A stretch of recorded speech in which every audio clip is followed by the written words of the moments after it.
Di era industri 4.0, sistem pengolahan air limbah bukan lagi sekadar kewajiban lingkungan, namun sudah menjadi pusat efisiensi, keberlanjutan, dan penghematan energi. Kini semua itu bisa dioptimalkan dengan kecerdasan buatan atau artificial intelligence. Pada webinar sebelumnya yang bertema, Mastering Anaerobic Operation and Maintenance, From Conventional Challenges to Smart Futuristic Solutions, dua engineer Greenviro telah menjelaskan detail mengenai bagaimana DiakX bekerja di IPAL anaerobik. Bagi kalian yang belum sempat mengikuti webinar ini, ayo simak poin-poin penting yang telah kami rangkum hanya untuk kalian. Jadi secara kategori sendiri Bapak Ibu sekalian, limbah itu kan memiliki karakteristik ya. Biasanya kita mengenal mungkin sistem dengan kayak COD, BOD, Chemical Oxygen Demand, Biological Oxygen Demand, dan juga TSS, Total Suspended Solid gitu ya, secara karakteristiknya gitu. Nah dari karakteristik ini sebenarnya kita bisa mengkategorikan ketika memang COD-nya kita itu di atas 3000, sini ada keywordnya ya, di atas 3000 mg per liter, itu bisa dikategorikan sebagai high strength wastewater, di mana untuk high strength wastewater ini sangat disarankan menggunakan sistem anaerob. Gitu. Kemudian hal lainnya gitu ya, kapan sih kita harus menggunakan sistem anaerob? Ketika memang Bapak Ibu sekalian ingin menggunakan biogasnya gitu ya. Jadi biogasnya ini adalah salah satu produk yang dihasilkan ya ketika kita menggunakan sistem anaerob, dan di mana biogas ini sebenarnya sangat valuable. Kita bisa mengkonversikan biogas ini menjadi energi Bapak Ibu sekalian. Bahkan jika tidak menjadi energi, kita bisa menggunakannya sebagai semacam co-firing system. Kemudian misalkan ini ternyata areanya di Bapak Ibu sekalian ini sangat terbatas gitu ya, karena ini juga sudah kami buat komparasi Bapak Ibu sekalian di beberapa project. Nah ini kalau misalkan kita bandingkan secara sistemnya saja gitu ya, untuk footprintnya seberapa, itu sekitar 1/4 sampai setengah lebih kecil untuk sistem anaerobiknya sendiri dengan kapasitas yang sama. Karena di sini keberlanjutan proses dari suatu pabrik itu bergantung di WTP itu sendiri. Jadi semisal semasa OM ini berjalan dan terdapat suatu case yang biasa kami hadapi, itu ada beberapa macam.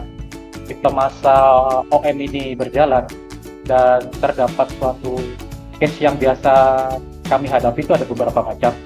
Itu yang pertama itu terkait proses stability, jadi di mana terjadi inlet yang fluktuatif seperti COD, flow, TSS ataupun FOG. Lalu yang kedua itu terjadinya toxic di bakteri. Yang kedua ini terkait dari sludge atau foam dan scum. Sludge foaming dengan scum ini terjadi akibat tingginya FOG atau TSS yang masuk ke dalam suatu sistem anaerobik. Yang kedua ini terjadi mixing yang kurang optimal di treatment sebelumnya atau di equalizing tank.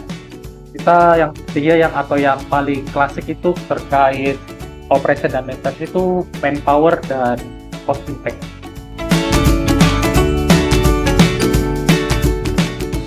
Jadi DiakX ini adalah suatu hardware di mana hardware ini bisa memantau atau memberikan data analisa ataupun data seperti konsumsi kimia ataupun konsumsi energi itu secara real time, secara 24 jam per 7 hari selama terus-menerus tanpa jeda. Nah, untuk aplikasinya sendiri itu bisa kita kasihkan di baik itu di WTP, STP ataupun WTP.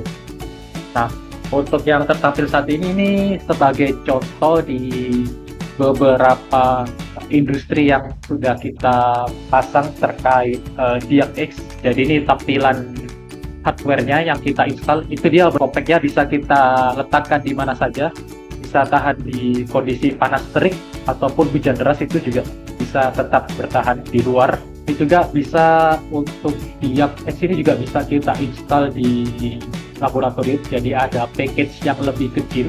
Package-nya ini bisa kita letakkan di laboratorium untuk membantu para analis.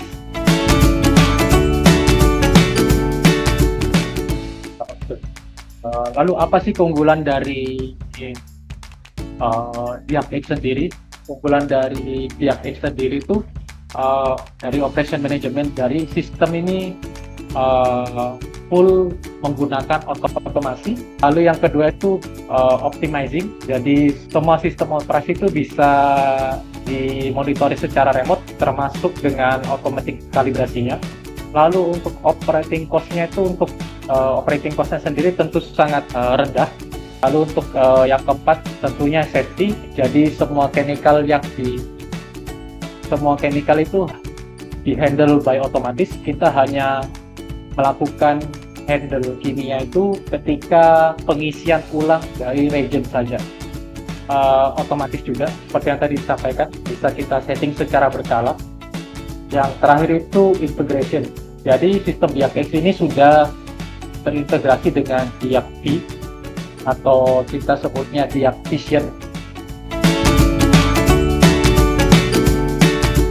Jadi di mana DIAC Vision ini semacam platform basis website. Jadi di mana ini semua data hasil analisa dari DIAC-X ini bisa langsung tertampil di dalam DIAC-V.